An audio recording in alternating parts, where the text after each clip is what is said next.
नमस्कार दोस्तों, जय हिंद, वंदे मातरम। आप सभी का स्वागत अभिनंदन है टीटी फैमिली शिक्षकों के परिवार जायसवाल कोचिंग सेंटर पर, पावर्ड बाय शिक्षा ही प्रकाश है। दोस्तों, आज की क्लास हम एसएससी की क्लास रहेगी, सोशल साइंस की क्लास रहेगी, सामाजिक विज्ञान की यह प्रैक्टिस सेट रहने वाला है। और आप सभी लोग जानते हैं कि 3000 जो प्रश्नों का हमारा यह टेस्ट सीरीज चल रहा है, एनसीईआरटी का जो संग्रह चल रहा है, जो बहुत ही इम्पोर्टेंट है। आपके 120 नंबर अंक जो है पक्के करने वाले हैं, क्योंकि 120 में से 100 नंबर आपके सोशल साइंस से पूछे जाएंगे, 15 से 20 नंबर सोशल साइंस पेडागॉजी के प्रश्न पूछे जाएंगे, जैसा आपके सिलेबस में दिया गया है। तो चलिए सभी लोग तैयार हो जाइए। यह आपका प्रैक्टिस सेट नंबर तीसरा है। इसके पहले 2 प्रैक्टिस सेट ऑलरेडी कंप्लीट कर चुके हैं, जिसका आई बटन पे ऑलरेडी हम लिंक भी दे देंगे। सभी क्लासेज फ्री ऑफ कॉस्ट है, क्योंकि राष्ट्र हित में टीटी फैमिली है, शिक्षकों का परिवार, आवर टीचर्स फैमिली है। साथ ही साथ इंस्टाग्राम फेसबुक पेज से अवश्य जुड़ जाइएगा, लिंक आपको डिस्क्रिप्शन बॉक्स से मिल जाएगी। टेलीग्राम से जुड़िए, जिससे आपको नोट्स पीडीएफ फाइल आपको फ्री में जो है आप प्राप्त कर सकें। तो सभी लोग यहाँ पे ज्वाइन कीजिएगा, क्लासेज को ज्वाइन कीजिएगा। तो चलिए सर्वप्रथम हम आपके पहले प्रश्न की बात कर लेते हैं। और पहला प्रश्न जो है आप लोगों की स्क्रीन पर ऑलरेडी आ चुका है। और पहला प्रश्न जो है आपकी स्क्रीन पर दिया गया है कि सुमेलित करना है यहाँ पे। तो सुमेलित क्या क्या करना है, आइए हम जान लेते हैं। पहले हमें अधिकारी और विभाग दिया गया है, तो अधिकारी और विभाग के हम यहाँ पे सूचित करेंगे। बरीद सूचना अधिकारी, आपका वाकयान 20 खुफिया अधिकारी, अमल गुजार भू राजस्व अधिकारी, काजी न्याय प्रशासन। इनमें से हमें जो है, ठीक है, इनको मिलान करना है, सही मिलान करना है। तो चलिए सही मिलान कर लेते हैं, सभी लोग तैयार हो जाइए। देखिए, जो बरीद होता है, बरीद के लिए क्या होगा, ये खुफिया अधिकारी है। तो पहला यहाँ पे कर लीजिए, बरीद का खुफिया अधिकारी। इसके बाद वाकयान 20 का क्या हो जाएगा, सूचना अधिकारी। अमल गुजार का क्या होता है, भू राजस्व अधिकारी। काजी का न्याय प्रशासन। तो ये आपका होगा, यानी जो पहला ऑप्शन दिया गया है यहाँ पे कूट में, वह हमारा यहाँ पे सही हो जाएगा। इसी के साथ ही आपका जो दूसरा प्रश्न दिया गया है कि पर्यावरण किससे बनता है। तो पर्यावरण आपके जीवी घटकों से, अजीवी घटकों से, भू आकृति घटकों से, या ये सभी से। तो पर्यावरण इन सभी से बनता है, इसलिए डी ऑप्शन यहाँ पे सही हो जाएगा।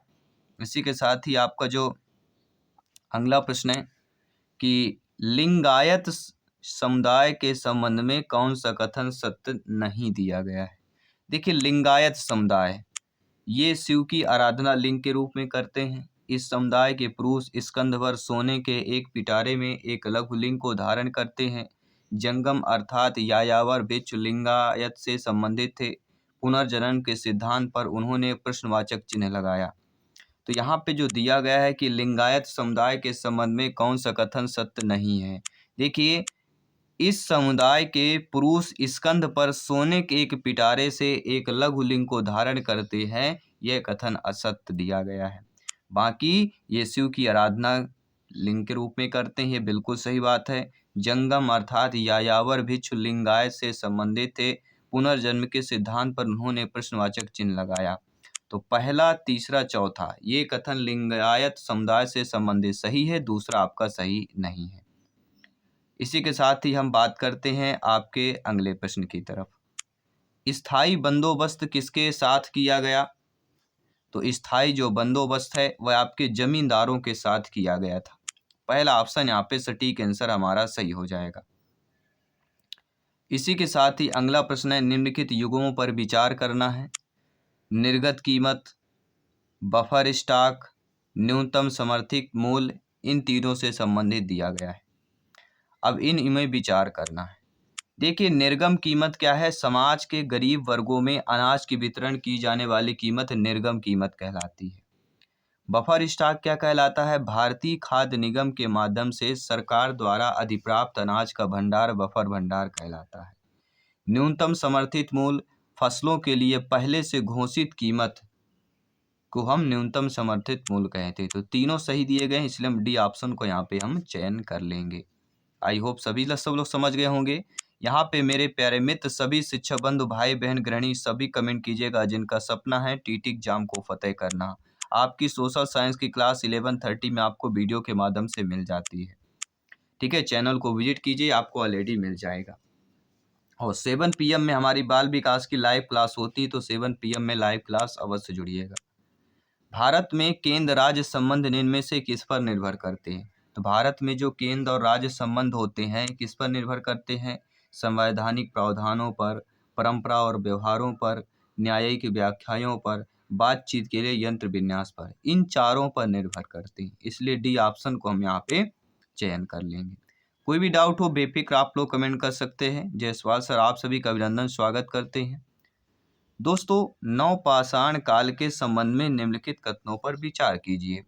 देखिए, नवपाषाण काल जो होता है ये गुफ कराल से कृषि के साक्ष्य मिले हैं, और गुफ कराल का अर्थ होता है शिकारी की गुहा से होता है। तो ये हमारा जो कथन है पहला भर दिया गया है कि गुफ कराल से कृषि के साक्ष्य मिले हैं, पहला सही है, यानी कि केवल फर्स्ट वाला ऑप्शन हमारा सही हो जाएगा।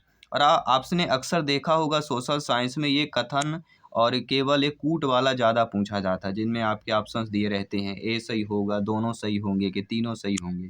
ठीक है, इसमें इस तरह के ज़्यादा प्रश्न पूछे गए हैं, प्रीवियस ईयर के पेपर में भी हमने देखा है। अब निम्न कथनों पर विचार करना है। ट्रांस साइबेरियन रेल मार्ग विश्व का सर्वाधिक लंबा रेल मार्ग है जो मॉस्को से खबरोवास तक जाता है। जमनिंग में ल्हासा के बीच चलने वाली रेलगाड़ी समुद्र तल से 4500 मीटर की ऊंचाई पर चलती है। कौन सा सही है? तो यहाँ पे जो दिया गया है कि ट्रांस साइबेरियन रेल मार्ग जो है विश्व का सर्वाधिक लंबा रेल मार्ग है जो मॉस्को से आपके खबरोवास तक चलता है। तो केवल पहला कथन हमारा सत्यता दिया गया है। बाकी कोई भी डाउट हो बेफिक्र आप लोग कमेंट कर सकते हैं। अगला, सामाजिक वानिकी के संबंध में कौन सा कथन सत्य दिया गया है? तो सामाजिक वानिकी के संबंध में कि पर्यावरणीय, सामाजिक व ग्रामीण विकास के लिए वनों का प्रबंध, सुरक्षा और बंजर भूमि पर वनारोपण करना ही सामाजिक वानिकी कहलाता है। तो सी ऑप्शन यहाँ पे ऑलरेडी सही हो जाएगा। इसी के साथ ही अगला प्रश्न करेंगे कि पति के मरने पर उसकी पत्नी का पति की चिता में आत्मदाह करने का पहला अभिलेखी साक्ष्य कब प्राप्त हुआ? पति के मरने पर उसकी पत्नी का पति के चिता में आत्मदाह करने का पहला अभिलेखी जो साक्ष्य है 510 ईस्वी में मिला। पहला ऑप्शन सही हो जाएगा। ये सारे प्रश्न आपके संभावित प्रश्न हैं एग्जाम के दृष्टि से। यंग बंगाल आंदोलन कौन सा कथन असत्य दिया गया है? तो इस आंदोलन का नेतृत्व लॉर्ड हेनरी ने किया था, पहला ही कथन असत्य दिया गया। यंग बंगाल आंदोलन, इस आंदोलन ने सामाजिक व धार्मिक रूढ़ियों को तोड़ा, बिल्कुल सही बात है। अभिव्यक्ति की स्वतंत्रता और स्त्रियों की शिक्षा के लिए मांग उठाई, ये भी सही बात है। इसने फ्रांस की क्रांति तथा इंग्लैंड के उदय चिंतन के आदर्श प्रस्तुत किए, ये सही बात है। तो तीनों सही दिए गए हैं, पहला आपका कथन असत्य दिया गया है। इसके साथ ही हम बात करेंगे आपके अगले प्रश्न की तरफ। अगले प्रश्न की तरफ रुख करेंगे कि निम्नलिखित कथनों पर विचार कीजिए। कथन है, ऋग्वेद काल में वशिष्ठ और विश्वामित्र महान पुरोहित थे। वशिष्ठ उदार तथा विश्वामित्र रूढ़वादी थे। विश्वामित्र ने गायत्री मंत्र की रचना की थी। कौन सा कथन सत्य है? तो ऋग्वेद काल में वशिष्ठ और विश्वामित्र महान पुरोहित थे और विश्वामित्र ने गायत्री मंत्र की रचना की थी। तो ये पहला और तीसरा सही है, यानी पहला ऑप्शन यहाँ पे हम सही कर लेंगे। तो नो डाउट सभी समझ गए होंगे। इसी तरह फीडबैक करते रहिए। आइए बात करते हैं आपके अगले प्रश्न की तरफ हम बात करते हैं कि निम्नलिखित कथनों पर विचार कीजिए। दक्षिण अमेरिका महाद्वीप के मध्यवर्ती मैदान का विस्तार एंडीज पर्वत तथा पूर्वी उच्चभूमि के मध्य है। पूर्वी उच्चभूमि में संसार का सबसे ऊंचा जलप्रपात अवस्थित है। कौन सा कथन सही है? तो यहाँ पे दोनों कथन आपके सही है, तो सी ऑप्शन को हम सही कर लेंगे। इसके साथ ही आपका अगला प्रश्न है कि भारत छोड़ो आंदोलन के संबंध में कौन सा कथन सत्य है? तो भारत छोड़ो आंदोलन के संबंध में 8 अगस्त 1942 को बम्बई में हुई अखिल भारतीय कांग्रेस कमेटी की बैठक में भारत छोड़ो का प्रस्ताव स्वीकार किया गया। 9 अगस्त को गांधी जी समेत अधिकांश प्रमुख नेताओं को गिरफ्तार कर लिया गया। कांग्रेस को गैर कानूनी घोषित कर दिया गया। तीनों कथन भारत छोड़ो आंदोलन से संबंधित कथन सत्य दिए गए हैं। उपरोक्त सभी ऑप्शन हमारा यहाँ पे सही हो जाएगा। इसी के कड़ी में हम अगले प्रश्न की बात करेंगे। अगला प्रश्न आपके स्क्रीन पर है कि निम्नलिखित कथन पर विचार करना है। कथन दिए गए हैं, नीचे वही कूट आपका ऑप्शन से दिया गया है। तो कथन दिया गया है कि संविधान संशोधन की प्रक्रिया संसद से प्रारंभ होती है। संसद या कुछ मामलों में राज्य विधान पालिकाओं में संशोधन पारित होने के पश्चात इस संशोधन की पुष्टि हेतु जनमत संग्रह की आवश्यकता होती है। अन्य सभी विधेयकों की तरह संशोधन विधेयक को भी राष्ट्रपति के अनुमोदन के लिए भेजा जाता है और राष्ट्रपति इस पर क्या है, पुनर्विचार करता है। कौन सा कथन इसमें से आपका सही होगा? तो इसमें से आपका दूसरा और तीसरा कथन सही है कि संसद या कुछ मामलों में राज्य विधान पालिकाओं में संशोधन पारित होने के पश्चात इस संशोधन की पुष्टि हेतु जनमत संग्रह की आवश्यकता होती है। अन्य सभी विधेयकों की तरह संशोधन विधेयक को भी राष्ट्रपति के अनुमोदन के लिए भेजा जाता है तथा राष्ट्रपति इस पर पुनर्विचार करता है। दूसरा और तीसरा सही हो जाएगा, यानी हम सी ऑप्शन को बेफिक्र यहाँ पे सही कर सकते हैं। अगला जो प्रश्न पूछा गया, इन कथनों पर विचार करना है कि समुद्र तट के साथ बने बड़े तटबंध को डाइक कहा जाता है। तटबंध बनाकर समुद्र से प्राप्त की गई भूमि पोल्डर कहलाती है। यूरोप के केवल पूर्वी मैदान में चुकंदर की खेती की जाती है। फ्लैक्स यूरोप के एक महत्वपूर्ण फसल है जिसका उपयोग चीनी बनाने में किया जाता है। तो यहाँ पे जो कथन सही दिया गया कि समुद्र तट के साथ बने तटबंध को डाइक कहते हैं और तटबंध बनाकर समुद्र से प्राप्त की गई भूमि पोल्डर कहलाती है। तो पहला और दूसरा यानी बी ऑप्शन सही हो जाएगा। इसी के साथ हम बात करेंगे अगले प्रश्न की। विश्व परिवहन के संदर्भ में कथन पर विचार करना। तो विश्व परिवहन के संदर्भ में महामार्गों का उच्च घनत्व संयुक्त राज्य अमेरिका में है और अमेरिका तथा कनाडा पैन अमेरिकन महामार्ग से जुड़े हुए हैं। दोनों कथन सत्य है, इसलिए हम यहाँ पे सी ऑप्शन की बात करेंगे। टेलीग्राम से जुड़िए, इंस्टाग्राम फेसबुक पेज से अवश्य जुड़ जाइएगा, लिंक डिस्क्रिप्शन बॉक्स में मिल जाएगी।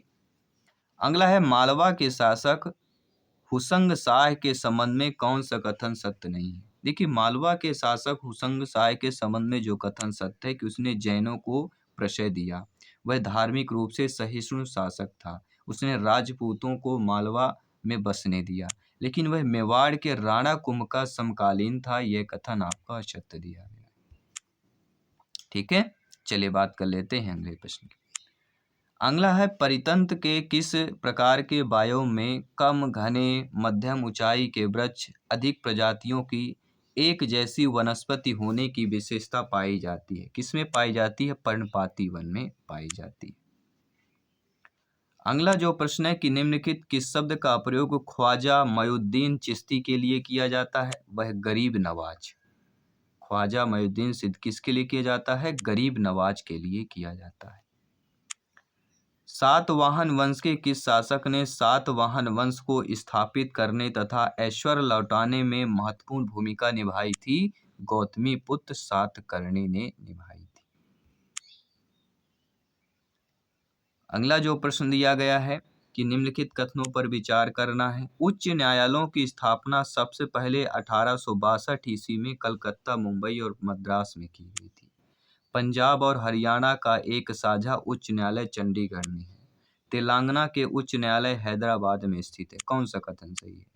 तो उच्च न्यायालयों की स्थापना सबसे पहले 1822 ईस्वी में कलकत्ता, बम्बई और मद्रास में की गई थी। ये भी सही बात है। पंजाब और हरियाणा का एक साझा उच्च न्यायालय चंडीगढ़ है। ये भी सही बात है। तेलंगाना के उच्च न्यायालय हैदराबाद में स्थित है। ये भी सही बात है। तो तीनों सही बात है। तो डी ऑप्शन को हम यहाँ पे चयन कर लेंगे। इसी के साथ हम बात करेंगे आपके अगले प्रश्न, प्यारे प्रश्न की, कि निम्नलिखित में से कौन जो है महाद्वीपीय विस्थापन के पक्ष में प्रमाणों को प्रस्तुत करता है? कौन करता है? तो महाद्वीपों की तटरेखा की साम्यता, प्लेसर ने आपका निक्षेप, महासागरों को पार, चट्टानों की आयु में समानता, जीवाश्मों का वितरण, सभी करते हैं। डी ऑप्शन की बात करेंगे।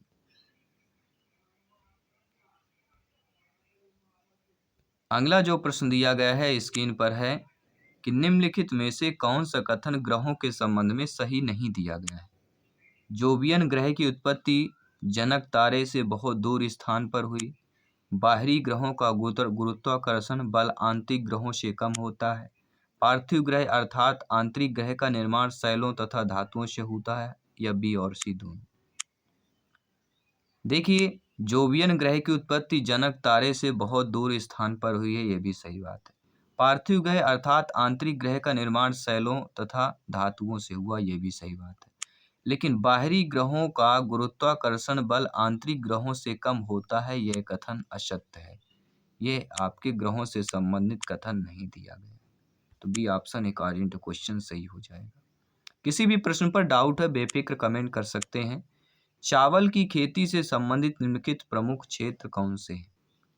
तो चावल की खेती से संबंधित आपका उत्तर पूर्वी मैदान हो जाता है, डेल्टाई प्रदेश हो जाते हैं और तटीय क्षेत्र हो जाता है। ये तीनों आपके चावल की खेती से संबंधित हो जाते हैं। अगला, निम्नलिखित में से कौन जो है होम रूल आंदोलन से जुड़ा हुआ था? तो बाल गंगाधर तिलक, एनी बेसेंट, सुब्रमण्यम अय्यर, ये तीनों जो है होम रूल आंदोलन से जुड़े हुए थे। तो जो हमारा डी ऑप्शन दिया गया है, ये सभी वाला ऑप्शन सही हो जाएगा। इसी के साथ ही हम बात करेंगे आपके अगले प्रश्न की। अगला प्रश्न आपके स्क्रीन पर है। कथन दिया गया है कि भारत का प्रतीक चिन्ह सिंह स्तंभ जो है वह 26 जनवरी 1950 को अपनाया गया। सिंह स्तंभ के फलक पर दाईं ओर सांड तथा बाईं ओर एक गतिमान घोड़ा अंकित है। भारत के राजकीय चिन्ह का उपयोग राजकीय अनुचित उपयोग निषेध अधिनियम 2005 के अंतर्गत किया गया है। इनमें से कौन सा कथन सही है, ये हमें बताना है। तो इनमें से आपके तीनों कथन सही दिए गए हैं। भारत का प्रतीक चिन्ह जो सिंह स्तंभ है, यह 26 जनवरी 1950 को अपनाया गया और सिंह स्तंभ के फलक पर दाईं ओर सांड और बाईं ओर गतिमान घोड़ा अंकित है। तो ये तीनों सही दिए गए हैं। तो यहाँ पर हम देखेंगे डी ऑप्शन को हम यहाँ पे चयन कर लेंगे। ठीक है, चलिए इसी के साथ हम बात करते हैं अगले प्रश्न की। संविधान के किस अनुच्छेद के अंतर्गत धन विधेयक को परिभाषित किया गया है? तो संविधान के अनुच्छेद 110 के अंतर्गत धन विधेयक को परिभाषित किया गया है। इसी के साथ ही आपका अगला प्रश्न, निम्नलिखित कथनों पर विचार कीजिए कि भूगर्भीय रूप से प्रायद्वीपीय पठार पृथ्वी की सतह का प्राचीनतम भाग है। हिमालय एवं उत्तरी मैदान नवीनतम स्थलाकृतियां हैं। उत्तरी मैदान का निर्माण लावा निक्षेपों से हुआ है, या इनमें से कोई नहीं। सभी यहाँ पे ऑप्शंस दिए गए। तो इन पर कथन पर विचार करें कि उत्तरी मैदान का निर्माण लावा निक्षेपों से हुआ, ये आपका सही दिया गया। तो केवल 3 वाला हम चयन करेंगे, यानी डी ऑप्शन को चयन करेंगे। इसके साथ ही हम बात करेंगे आपके अगले प्रश्न की। दोस्तों, अकबर द्वारा स्थापित स्थापत्य कला के संबंध में निम्नलिखित कथनों पर विचार दीजिए। अकबर द्वारा, तो अकबर द्वारा जो स्थापित है उसने आगरा का किला बनवाया था और फतेहपुर सीकरी में एक राजमहल, एक किले का निर्माण अकबर ने करवाया था। पहला और तीसरा है। लेकिन आगरा का किला संगमरमर का बना हुआ है, इससे कोई नहीं है। तो अकबर द्वारा स्थापित सत्यकला जो है पहला और तीसरा, यानी सी ऑप्शन को हम चयन कर लेंगे। आपके स्क्रीन पर ऑलरेडी आ चुका है कि मुगल साम्राज्य के पतन के संबंध में औरंगजेब की नीतियों पर विचार करना है। उसने बीजापुर और गोलकुंडा को खालिसा के रूप में सुरक्षित रखा। वह खालिसा से युद्ध खर्च निकालना चाहता था। कौन सा कथन सत्य हो जाए? तो मुगल साम्राज्य के पतन के संबंध में औरंगजेब की नीतियों पर विचार आपका, उसने बीजापुर और गोलकुंडा को खालिसा के रूप में सुरक्षित भी रखा था और वह खालिसा से युद्ध का खर्च निकालना चाहता था। तो दोनों सही है, यानी किसी ऑप्शन को हम यहाँ पे चयन कर लेंगे। तो कोई भी डाउट हो बेफिक्र आप लोग कमेंट कर सकते हैं। अगला की खनिज निर्माण की विधि धरातली चट्टानों के अपघटन द्वारा किस खनिज के निर्माण से होता है? कोयला, बॉक्साइट, अभ्रक या मैग्नीज? सभी कमेंट कीजिएगा। तो खनिज निर्माण की विधि धरातली चट्टानों के अपघटन द्वारा जिस खनिज निर्माण से होता है वह कहलाती है बॉक्साइट। बी ऑप्शन यहाँ पे सही हो जाएगा। कोई भी डाउट हो बेफिक्र आप लोग कमेंट कर सकते हैं। अगला निम्न में से कौन सा कथन असत्य दिया गया है? 180 यामनोत्तर तथा प्रमुख यामनोत्तर मिलकर पृथ्वी को उत्तरी तथा दक्षिणी गोलार्ध में विभक्त करते हैं। 0 डिग्री देशांतर रेखा को अंतर्राष्ट्रीय तिथि रेखा कहते हैं। 180 पूर्व एवं 180 पश्चिम यामनोत्तर एक ही रेखा पर है। ए व बी दोनों सत्य है। तो ए व बी दोनों सत्य दिए गए हैं। 180 डिग्री यामनोत्तर तथा प्रमुख यामनोत्तर मिलकर पृथ्वी को उत्तरी तथा दक्षिणी गोलार्ध में विभक्त करते हैं और 0 डिग्री देशांतर रेखा को अंतर्राष्ट्रीय तिथि रेखा कहा जाता है। ए व बी सही है, यानी कि डी ऑप्शन हमारा जो दिया गया है ए व बी दोनों वाला सही हो जाएगा। तो नो डाउट सभी लोग समझ रहे हैं अच्छे तरीके से। अगला प्रश्न है, आरंभ में बंग भंग विरोधी आंदोलन का नेतृत्व किसके हाथ में था? सुरेंद्र नाथ बनर्जी, रविन्द्रनाथ टैगोर, अरविंद घोष या बीजी तिलक? तो आरंभ में शुरुआत में बंग भंग विरोधी आंदोलन का नेतृत्व जो है किसके हाथ में था? तो सुरेंद्र नाथ बनर्जी के हाथ में था। पहला ऑप्शन सही कर लीजिएगा। अगला है कि संभ्रांत घर की स्त्रियां प्रायः घर के अंदर रहती थी। कौटिल्य ने ऐसी स्त्रियों को क्या कहकर संबोधित किया था? सभी लोग बताइए। तो कौटिल्य ने जो ऐसी स्त्रियां थी उनको क्या कहकर जो है संबोधित किया था? अनिष्कासिनी, मतलब बाहर निष्कासित न होने वाले को अनिष्कासिनी। इसके साथ ही अगला प्रश्न प्यारा सा प्रश्न है कि समुद्र के आंतरिक गहरे भागों में सुनामी का अनुभव नहीं होता है क्योंकि यह सुनामी का भाव पाया जाता है। सुनामी कमज़ोर होती है। सुनामी की लहरों की लंबाई अधिक और ऊंचाई कम होती है। सुनामी की लहरों की ऊंचाई अधिक होती है। तो समुद्र के आंतरिक गहरे भागों में सुनामी का जो अनुभव है नहीं होता है क्योंकि सुनामी की लहरों की लंबाई अधिक और ऊंचाई कम होती है। सी वाला ऑप्शन सही कर लेंगे। अगला जो प्रश्न है कि पृथ्वी की सतह का वह भाग जिस पर भूकंपी तरंगों को सर्वप्रथम रिकॉर्ड किया जाता है क्या कहलाता है? भूकंप मूल, आपका अधिकेंद्र, सिस्मोसाइट या इनमें से कोई नहीं। तो पृथ्वी की सतह का वह भाग जिस पर भूकंपी तरंगों को सर्वप्रथम रिकॉर्ड किया जाता है वह आपके अधिकेंद्र कहलाते हैं। सेकंड ऑप्शन सही हो जाएगा।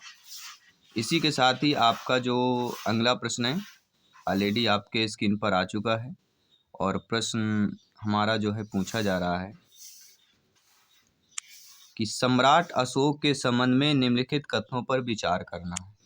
बौद्ध परंपरा के अनुसार उसने 99 भाइयों की हत्या की थी। अभिलेखों में उसका नाम देवनान प्रियदर्शी मिलता है। अशोक के अभिलेख केवल शिलाओं पर उत्कीर्ण मिलते हैं। तो बिल्कुल यहाँ पे जो ऑप्शन हम देखा जाए कि पहला और दूसरा ऑप्शन यहाँ पे सही है कि उसने परंपरा के अनुसार बौद्ध परंपरा के अनुसार अपने 99 भाइयों की हत्या की और अभिलेख में उसका नाम देवानप्रिय या प्रियदर्शी से मिलता है। तो यहाँ पे पहला और दूसरा ऑप्शन यानी सी ऑप्शन को हम चयन कर लेंगे। तो नो डाउट सभी समझ गए होंगे। सभी कमेंट करते रहिए, फीडबैक करते रहिए। अगला, निम्नलिखित जैवमंडल निचय तथा संबंधित राज्यों के युग्मों में कौन सा युग्म सही सुमेलित दिया गया है? देखिए इनमें से संबंधित युग्मों में दिखा जाए तो कच्छ और जैवमंडल निचय गुजरात में है, सही बात है। आपका शेषाचलम जैवमंडल निचय आंध्र प्रदेश में है, ये भी सही बात है। पन्ना जैवमंडल निचय मध्य प्रदेश में है, ये भी सही बात है। तो तीनों सही दिए गए, तीनों युग्म जो है जैवमंडल निचय से संबंधित सही दिए गए हैं, इसलिए हमारा डी ऑप्शन को चयन कर लेंगे यहाँ पे। ठीक है, चलिए बात करते हैं आपके अगले प्रश्न की तरफ। निम्नलिखित में से किसे सार्वजनिक वस्तुओं के अंतर्गत शामिल किया जाता है? सार्वजनिक वस्तुओं के अंतर्गत देखिए दोस्तों, सार्वजनिक के अंतर्गत आपकी राष्ट्रीय प्रतिरक्षा हो जाती है, लोक प्रशासन हो जाता है और सड़कें हो जाती हैं। ये तीनों जो हैं सार्वजनिक वस्तुओं के अंतर्गत आते हैं, लेकिन खाद्य सामग्री, कपड़े ये नहीं आते हैं। तो डी ऑप्शन को हम चयन कर लेंगे। 2, 4, 5, 2, 4 और 5वें जो है ये आते हैं। अगला, भारतीय संविधान की प्रस्तावना में किसका उल्लेखनीय नहीं होता है? तो भारतीय संविधान की प्रस्तावना में सामाजिक न्याय का उल्लेख होता है, आर्थिक न्याय का उल्लेख होता है और राजनीतिक न्याय का होता है, लेकिन धार्मिक न्याय का उल्लेख नहीं होता है। इसलिए डी ऑप्शन यहाँ पे सही हो जाएगा। इसके साथ ही आपका जो अगला प्रश्न है कि सातवाहन प्रशासनिक व्यवस्था के संबंध में निम्नलिखित कथनों पर विचार करना है। सातवाहन प्रशासनिक व्यवस्था के संबंध में,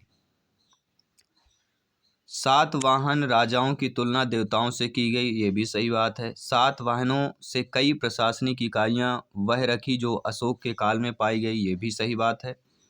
द्वितीय श्रेणी का राजा महाभोज कहलाता था, ये भी सही बात है। तीनों सही बातें दी गई हैं, इसलिए हम 1 2 3 सातवाहन कालीन प्रशासनिक व्यवस्था में तीनों सही दिए गए हैं, इसलिए बी ऑप्शन को यहाँ पे हम चयन कर लेंगे। इसी के साथ ही आपका अगला प्रश्न प्यारा सा प्रश्न है कि वायुमंडल में पाई जाने वाली गैस का प्रतिशत के आधार पर सही अवरोही क्रम बताना है। वायुमंडल में जो गैसें पाई जाती हैं, ठीक है, तो अवरोही में बताना है। तो अवरोही मतलब घटते हुए क्रम में। तो पहला नाइट्रोजन है 78%, ऑक्सीजन 21%, इसके बाद आर्गन, कार्बन डाइऑक्साइड, तो सेकंड ऑप्शन सही हो जाएगा। अवरोही मतलब होता है घटते क्रम में, आरोही मतलब होता है बढ़ते क्रम में, ठीक है। तो ये दोनों चीज़ों को आपको समझ लेना है। अगला, हर्षवर्धन के समकालीन किस राजा ने बोध गया में बोधि वृक्ष को काट डाला था? शशांक, पुलकेशिन, धर्मपाल, चंद्रगुप्त द्वितीय, विक्रमादित्य। तो हर्षवर्धन के समकालीन में जो राजा ने बोध गया में बोधि वृक्ष को काट डाला था वह शशांक था। पहले ऑप्शन को यहाँ पे सही कर लेना है। इसके साथ अगला प्रश्न है कि ब्रिटिश ईस्ट इंडिया कंपनी के संदर्भ में कथन पर विचार करना। ब्रिटिश ईस्ट इंडिया के कंपनी के संदर्भ में, और नीचे आपके ऑप्शंस उसी प्रकार दिए रहे हैं जैसे हमने पढ़ा है, और इसी प्रकार के आपके एग्जाम में प्रश्न पूछे भी जाएंगे।